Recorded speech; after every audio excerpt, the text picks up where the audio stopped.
Olá, começa agora o programa Saber Direito Debate. O convidado de hoje é Walter Aranha Capanema, professor de Direito Eletrônico. Ao longo da semana, ele ministrou no Saber Direito Aula o curso sobre Marco Civil.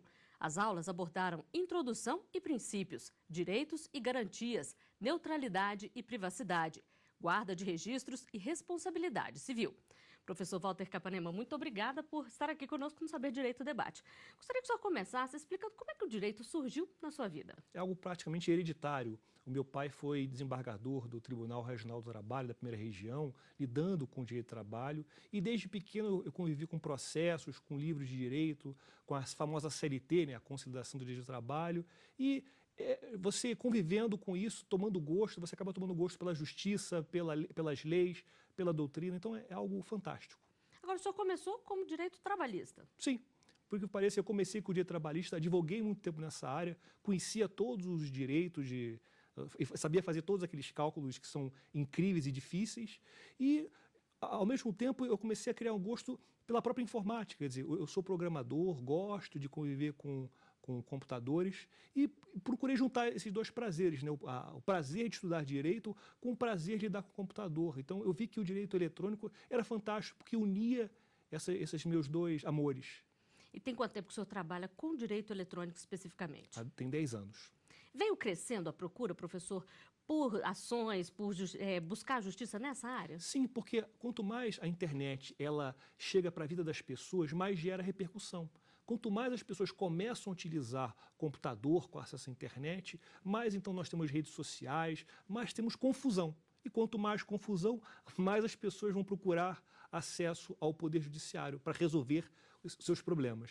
Agora, o senhor estava comentando uma coisa interessante, que no seu escritório tem também um laboratório de informática, é isso mesmo? É verdade, quer dizer, eu gosto realmente de viver, não é só de ler livros de tecnologia, eu gosto de viver, de verificar no caso concreto. Então, eu montei um laboratório com vários computadores e procuro verificar, no caso concreto, como é que funciona determinadas coisas, como é que faz um ataque, como é que testa aquilo, como é que há uma invasão. Então, eu procuro sempre, num ambiente controlado, sem danificar computadores de terceiros, testar novos sistemas de segurança. Então, quer dizer que quando o senhor vai defender uma causa, o senhor sabe também na prática, não só na teoria. Exatamente. Então, aquele negócio assim, não vão me enganar facilmente. Então, eu conheço também, modesta parte, essa área de tecnologia e procuro sempre me atualizar. Inclusive, é algo quase que um desafio, porque a tecnologia muda todo dia. Eu tenho que estar em rede social quase que sempre para tomar conhecimento dos lançamentos, dos avanços e dos problemas que surgem todos os dias. E como professor, o senhor busca também ensinar os técnicos de informática sobre o direito e as pessoas do judiciário sobre a informática? É verdade, quer dizer, uma situação bastante ambígua, né? Quer dizer, eu não sei determinar muito bem, né? Então, o que acontece? As pessoas da área tecnológica, elas hoje em dia têm uma preocupação muito grande em conhecer o direito.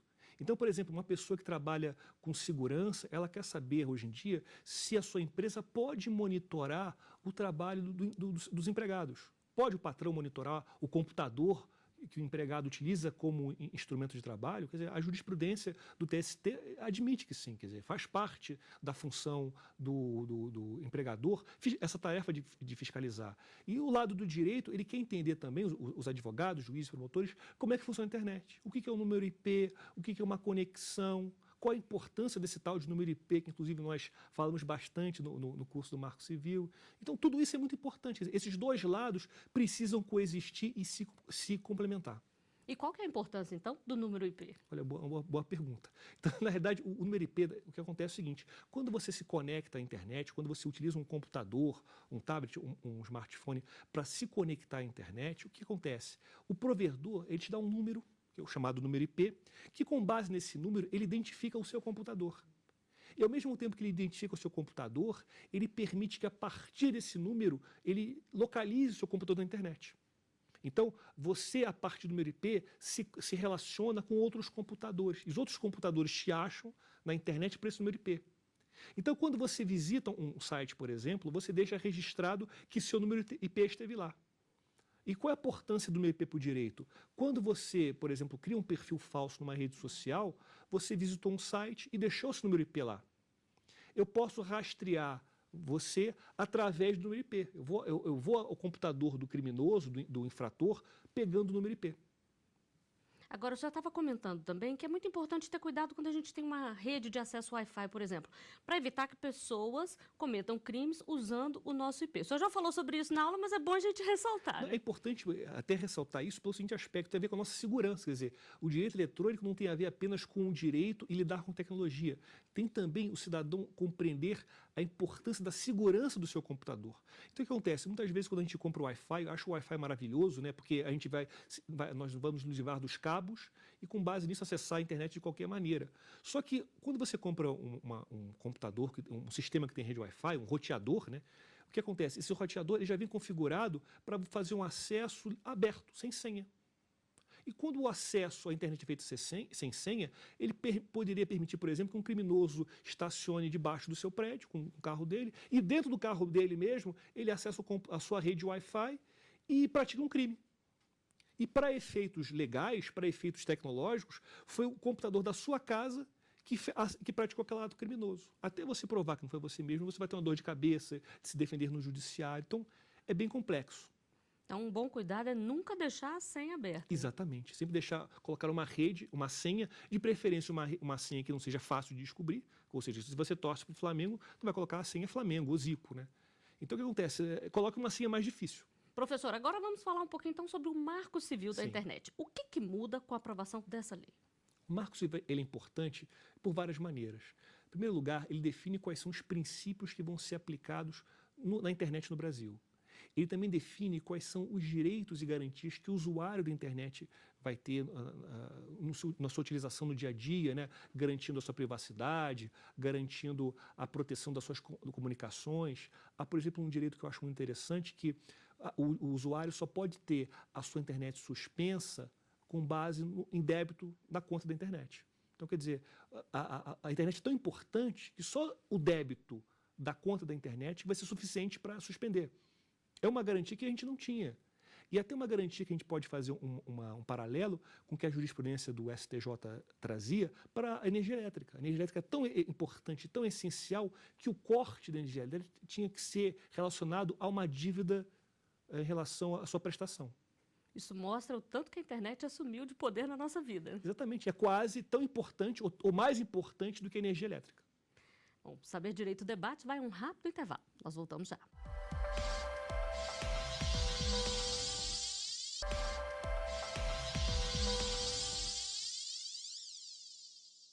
O programa Saber Direito Debate está de volta. O convidado de hoje é Walter Capanema, professor de Direito Eletrônico. Ao longo da semana, ele ministrou no Saber Direito Aula o curso sobre Marco Civil. Professor, vamos falar mais um pouquinho então sobre isso. Quais foram, além das mudanças, o que o consumidor deve ter em mente agora com essa nova lei? Uma das questões que eu acho mais importante diz respeito àqueles termos de serviço, que são aqueles contratos que todos nós assinamos, mas ninguém lê. Às vezes a gente nem sabe que existe. Vou dar um exemplo, quando a gente visita uma rede social, a gente quer se cadastrar numa rede social, repare que tem um botãozinho que diz assim, lá embaixo, eu concordo com esses termos de serviço. Que ninguém lê, né? Todo mundo clica e pronto. Todo mundo clica, confia e nem lê. Não, é perda de tempo. Eu vou usar a rede social só para brincar, para que eu vou querer ler contrato? E a gente esquece o quão importantes são esses contratos.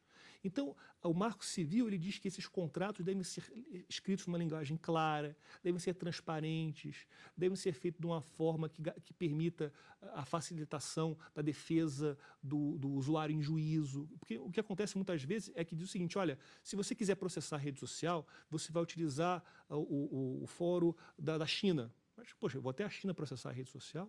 Quer dizer, meio difícil, não vale a pena, eu prefiro ficar com prejuízo. Então, não, eu posso me valer, de repente, do Código de Defesa do Consumidor, eu posso utilizar do foro do domicílio do autor, facilitando a minha defesa. Então, é uma norma muito importante que vai proteger o consumidor na rede social.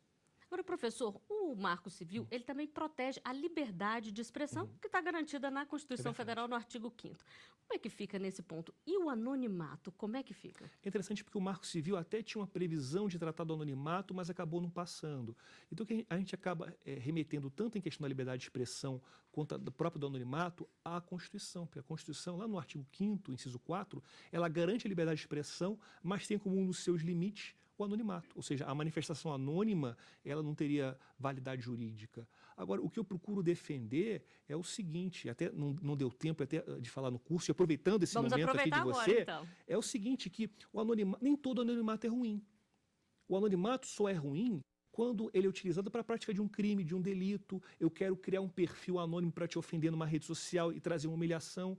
Mas muitas vezes o anonimato pode ser benéfico. Por exemplo, eu quero me manifestar de forma anônima numa rede social para discutir com pessoas que têm o mesmo problema que eu. Um problema físico, um problema emocional, o fato dos alcoólicos anônimos não tem nenhum prejuízo. Ou então eu quero utilizar o anonimato para fazer uma delação anônima, para dizer que, de repente, a polícia está fazendo ataque, está matando pessoas em situações específicas. Então, são condutas que, embora sejam anônimas, não trazem prejuízo para a sociedade. Ao contrário, permitam que a sociedade viva melhor e até se expresse melhor. Agora, o senhor falou aqui do anonimato ruim. Nesses casos, ele continua sendo punido, né? Sim. O anonimato, de certa forma, ele não é crime, mas, em alguns casos, ele aumenta a pena do crime. Por exemplo, no crime de denunciação caluniosa, quer dizer, aquela denunciação de prática de um crime, que você está denunciando a prática de um crime que uma pessoa cometeu, se ele é feita de forma anônima, a pena é maior. Porque o anonimato justamente dificulta você chegar àquele agente que praticou a conduta criminosa.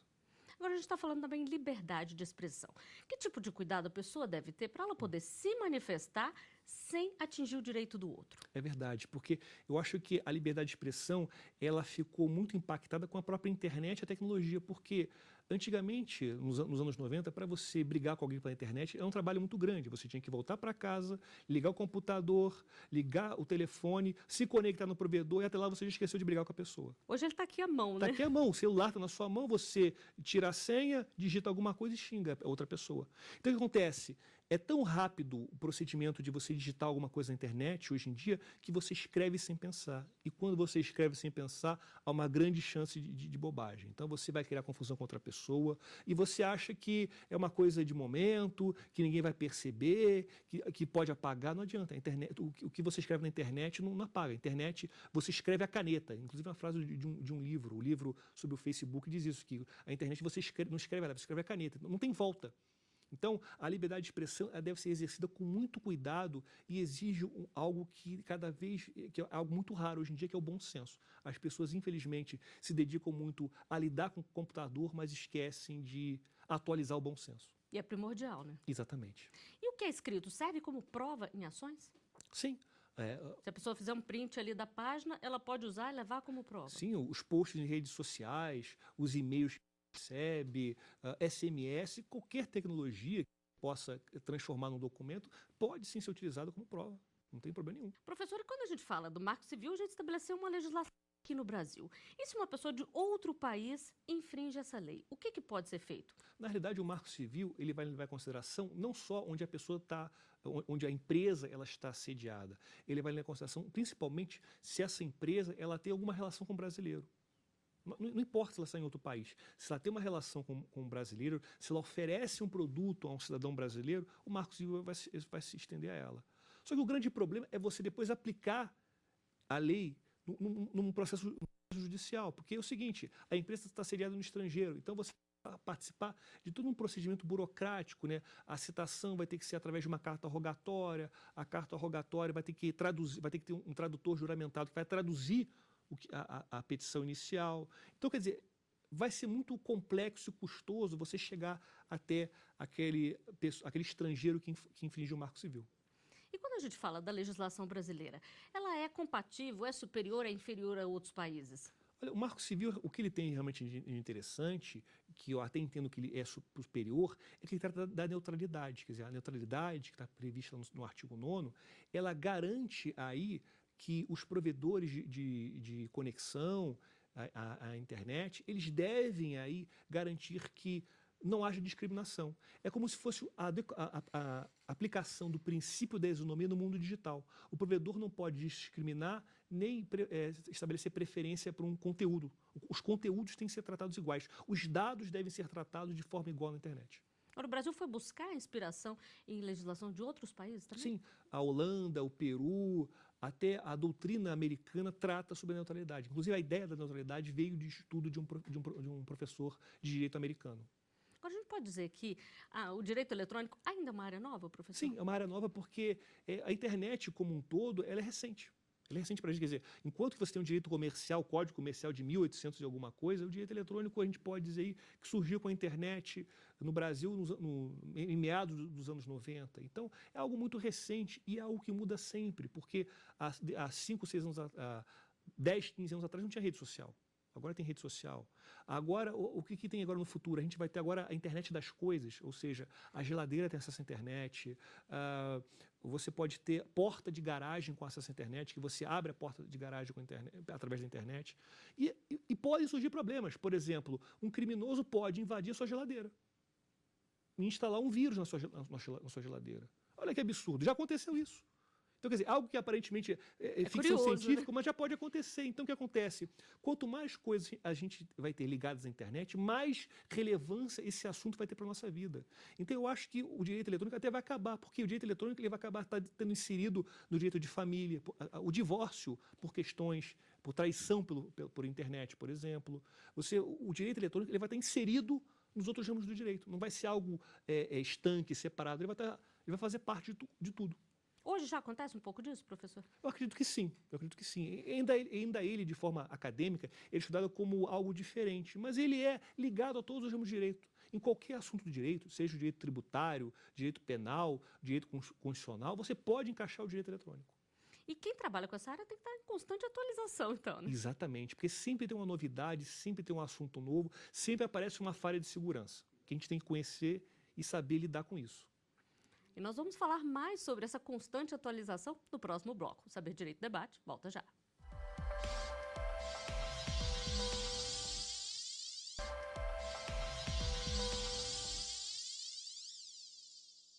Estamos de volta com o Saber Direito Debate. Hoje eu converso com o professor Walter Aranha Capanema, especialista em Direito Eletrônico. Ao longo da semana, ele ministrou no Saber Direito Aula o curso sobre Marco Civil. Professor, muitos alunos já devem estar se interessando sobre esse tema, que, como a gente já falou aqui, é um tema novo e que exige muito. Esses alunos, eles encontram material para poder se atualizar, para poder se aperfeiçoar? Aqui no Brasil, infelizmente, por o assunto ser muito recente, ainda são poucos os livros que tratam sobre esse tema. Então, o que acontece? Muitas vezes, o aluno precisa se basear em artigos escritos em inglês pela internet. E o que acontece? Acaba dificultando aquele aluno que não tem conhecimento da língua inglesa.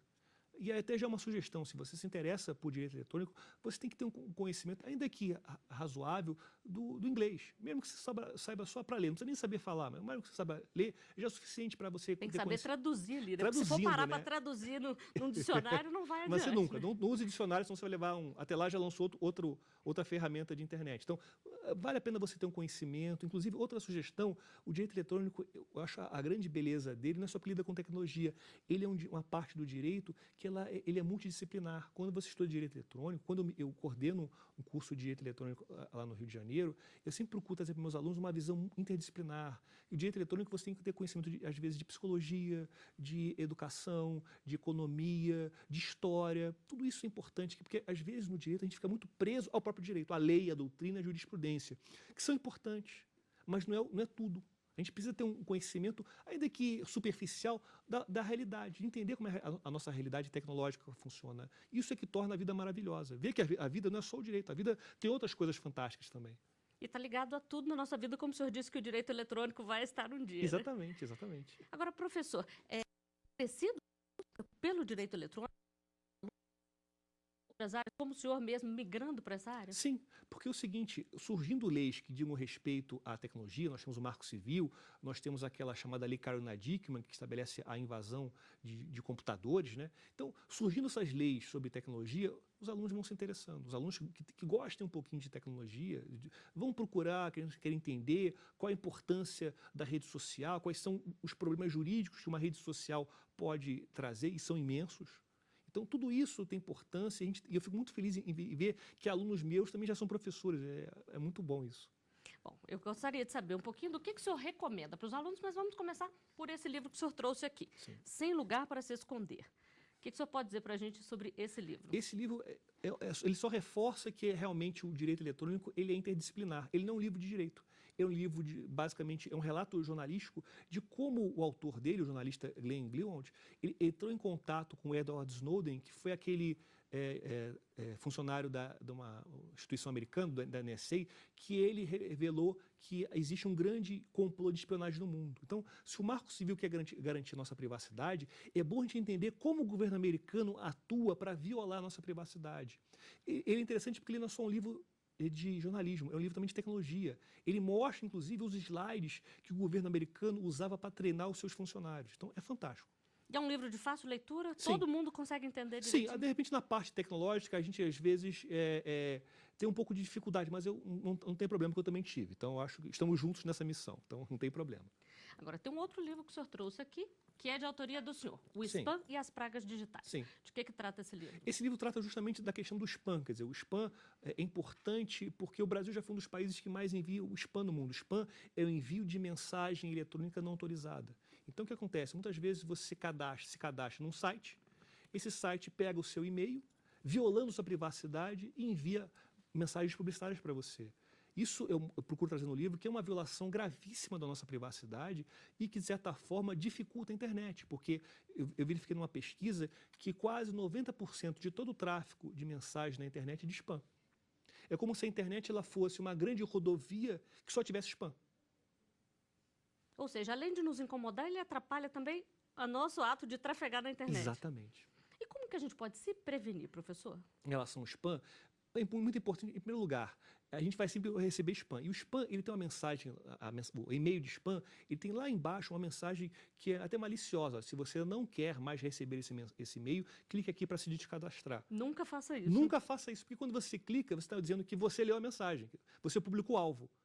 Ou seja, você vai continuar recebendo mensagem daquela pessoa como de outras pessoas.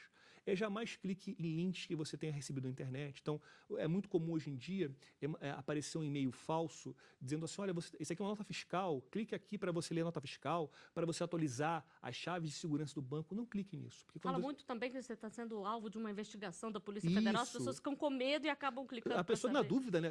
Vai lá, vou clicar, qual é o mal? O mal é muito grande, porque, na realidade, o Brasil, infelizmente, é um dos líderes mundiais em fraude bancária pela internet.